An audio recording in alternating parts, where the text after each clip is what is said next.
श्री सद्गुरु महाराज की जय। पूज्यपाद महर्षि संतसेवी परमहंस जी महाराज का प्रवचन अपने अंदर प्रकाश और शब्द हैं। समवेत समादरणीय सज्जनवृंद, माताओं एवं बहनों, अभी आप लोगों ने रामचरितमानस का पाठ सुना है, जिसमें राम के प्रबल प्रकाश सूर्य का वर्णन आया है और यह भी आया है कि जब सूर्य का उदय हुआ तो तीनों लोकों में प्रकाश हुआ। इसका अर्थ यह नहीं हो जाता है कि पहले तीनों लोकों में अंधकार था और जब यह सूर्य उदय हुआ तब तीनों लोकों में प्रकाश हुआ। जिस समय भगवान राम थे उस समय यह सूर्य हुआ था, ऐसी बात भी नहीं है। वस्तु स्थिति का स्पष्टीकरण गोस्वामी जी ने आगे चलकर किया है। वह इस प्रकार है। यह प्रताप रवि जाके उर जब करई प्रकाश, रामचरितमानस। अर्थात राम का प्रबल प्रताप रूप सूर्य का जब जिसके हृदय में उदय होता है तो उसको तीनों लोक सूझते हैं। बाहर के सूर्य के उदय होने पर एक लोक में भी पूर्ण प्रकाश नहीं होता है, तीन लोक की बात कौन कहे। अभी यहाँ पर दिन है तो अमेरिका में रात है। एक लोक यानी समस्त मर्त्य लोक में भी प्रकाश नहीं है। इसी लोक के उत्तरी ध्रुव के निकट नॉर्वे और स्वीडन हैं, जहाँ 6 महीने का एक दिन होता है और 6 महीने की एक रात होती है। अगर वह सूर्य बाहर में उदय हुआ होता तो वहां भी प्रकाश फैल गया होता। गोस्वामी जी द्वारा रामचरितमानस में वर्णित सूर्य बाहरी सूर्य नहीं है, आंतरिक है। साधक जब साधना करते हैं तो वे आज्ञा चक्र से ऊपर सहस्त्रदल कमल में पहुंचते हैं, जिसके ऊपर जब वे त्रिकुटी में जाते हैं तब उनको उस सूर्य के दर्शन होते हैं, जिससे उनको तीनों लोक दिखते हैं। हम लोगों के गुरुदेव थे, उनकी साधना इतनी ऊंची थी कि वे कहीं भी रहकर कहीं के दृश्य देखते थे। उस घटना के संबंध में कई बार मैं कह चुका हूँ। आंतरिक सूर्य की चर्चा संत कबीर साहब की वाणी में पाते हैं। यही घट चंदा, यही घट सूर, यही घट बाजे अनहद नूर, यही घट बाजे तबल निशान, बहिरा शब्द सुनय नहीं कान। आज्ञा चक्र से आगे बढ़कर सहस्र दल कमल में चंद्र के दर्शन होते हैं और आगे बढ़कर त्रिकुटी में सूर्य के दर्शन होते हैं। संत कबीर साहब के अतिरिक्त अन्य संतों की वाणियों में भी हम पाते हैं कि हम लोगों के अंदर चंद्रमा, सूर्य और तारे भी हैं। इसका वर्णन गुरु नानक देव जी महाराज के वचन में इस प्रकार है। रवि शशि लव के यहु तनु, किंगुरी बाजय शब्द निरारी, तथा तारा चढ़िया लंबा कीऊ नदरी निहा लिया राम। जो कोई अपने अंदर में चलते हैं यानी अंतः साधना करते हैं, उनकी एकाग्रता होती है। एकाग्रता में उधर्व गति होती है। वे पिंड से ब्रह्मांड में प्रवेश कर जाते हैं। वहां उनको तारे, चंद्र, सूर्य आदि के दर्शन होते हैं। यह आंतरिक बात है, बाहर की नहीं। बाह्य संसार में बिना प्रकाश और बिना शब्द के हम कुछ काम नहीं कर सकते हैं। इन दोनों चीजों का अभाव हो जाए तो हम लोगों का जीवन दुभर हो जाएगा। इसलिए जिस तरह बाह्य संसार में प्रकाश और शब्द की आवश्यकता होती है, उसी तरह अपने अंदर में भी प्रकाश और शब्द की आवश्यकता होती है। हम बाह्य जगत में किन्हीं व्यक्ति व वस्तु की पहचान प्रकाश और शब्द के द्वारा करते हैं, उसी तरह ईश्वर की पहचान के लिए भी अपने अंदर प्रकाश और शब्द की आवश्यकता है।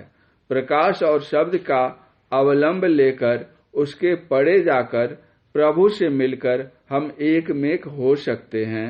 यहाँ पर जितने लोग बैठे हुए हैं सभी बाह्याकाश स्थित सूर्य के प्रकाश के कारण सब कोई एक दूसरे को देख रहे हैं, लेकिन जब तक एक दूसरे से नहीं पूछा जाए कि आपका क्या नाम है, आपका कहाँ घर है, आप क्या काम करते हैं आदि, तब तक पूरी पहचान नहीं हो सकती। किन्हीं की पूरी पहचान तभी होगी जब बातचीत करके उसका परिचय जान लेंगे। अभी इतने लोग परस्पर एक दूसरे को देख रहे हैं।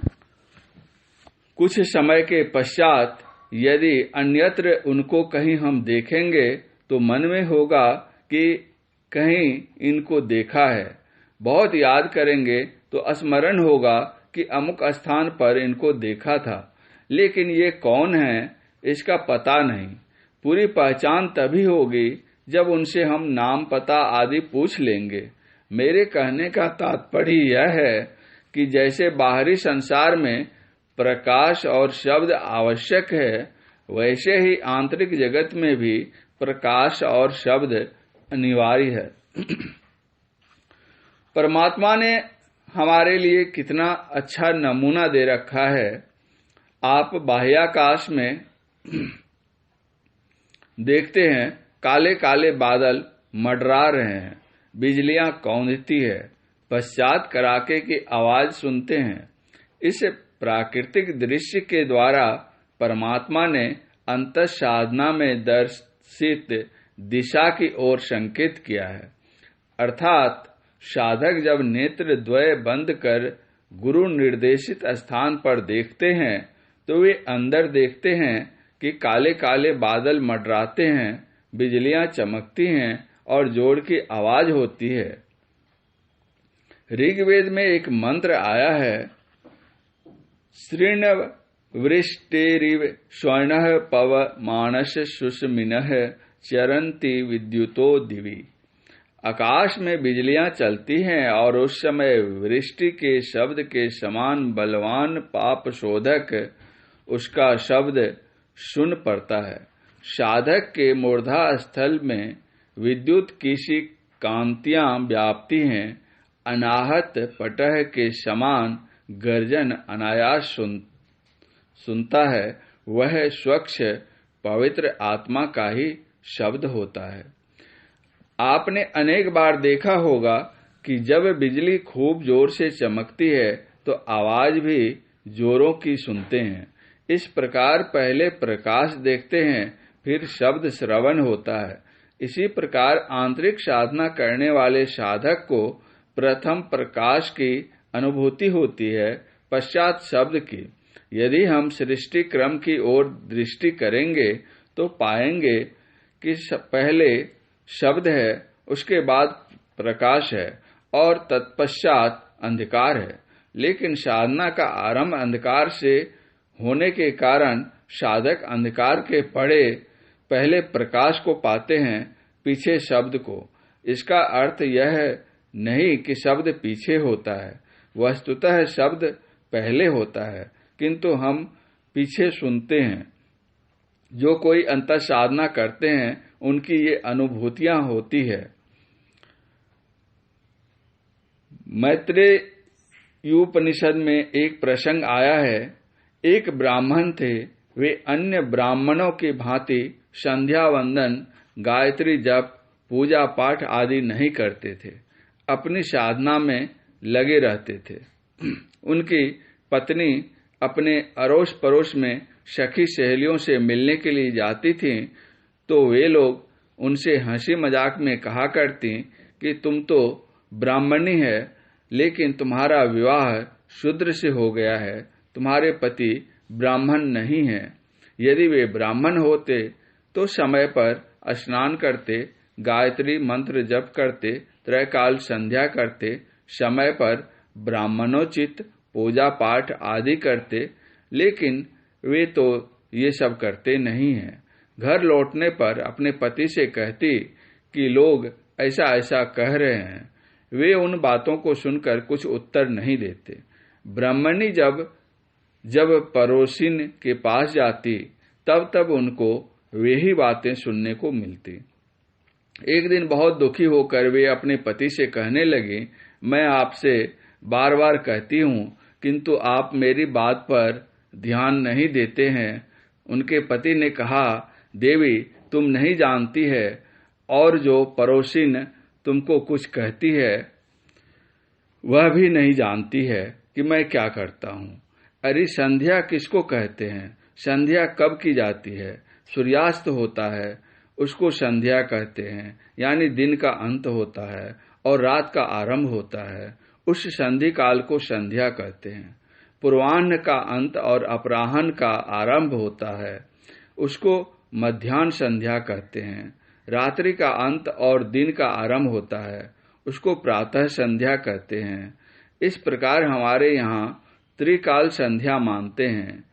प्रातः संध्या, मध्याह्न संध्या और सायं संध्या। जहाँ सूर्योदय अथवा सूर्यास्त ही नहीं, वहाँ संध्या कैसी?